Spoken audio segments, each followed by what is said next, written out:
Dealing with the human mind, there's of course many things that remain a wonder to researchers, but there's one sleep phenomenon that's been talked about for centuries and affects nearly 4 out of every 10 persons at any stage in their life. It's sleep paralysis. So sleep paralysis is the feeling of being conscious but unable to move, occurring when one passes from the stages of wakefulness into sleep. To have a better understanding of sleep paralysis, let's look at the cycles of sleep.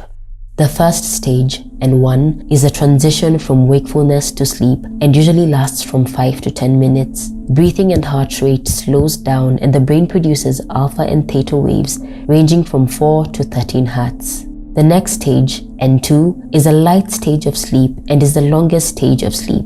Heart and breathing rate slows down further and the body's temperature drops. The brain still produces theta waves at this stage. Next is N3. The final and deepest stage of non-REM sleep. Bodily functions like tissue repair, cell regeneration, and strengthening of the immune system happen at this stage. Breathing and heart rates are at their slowest, with the brain producing delta waves of 1 to 3 Hz. 90 minutes after falling asleep comes the REM stage, typically accompanied by rapid eye movements, increased breathing and heart rates, and the muscles become paralyzed. This is the stage in sleep when most dreaming occurs and the brain produces beta waves similar to those produced while we are awake. It's the most studied stage of sleep as most sleep phenomena happen during REM sleep. These stages are cycled through multiple times throughout the night.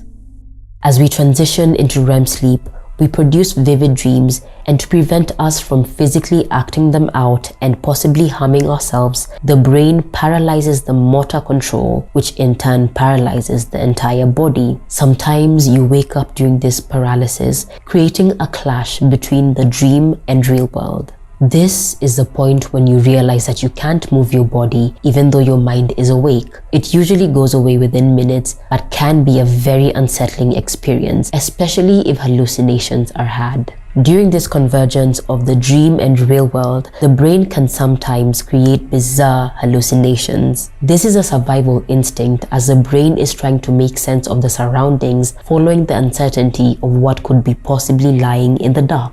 The barrier between self and other dissolves, and this is when entities are encountered. So there's 2 types of hallucinations that can happen with sleep paralysis. First, there's hypnagogic hallucinations which happen while falling asleep, and there's hypnopompic hallucinations which happen while you're waking up.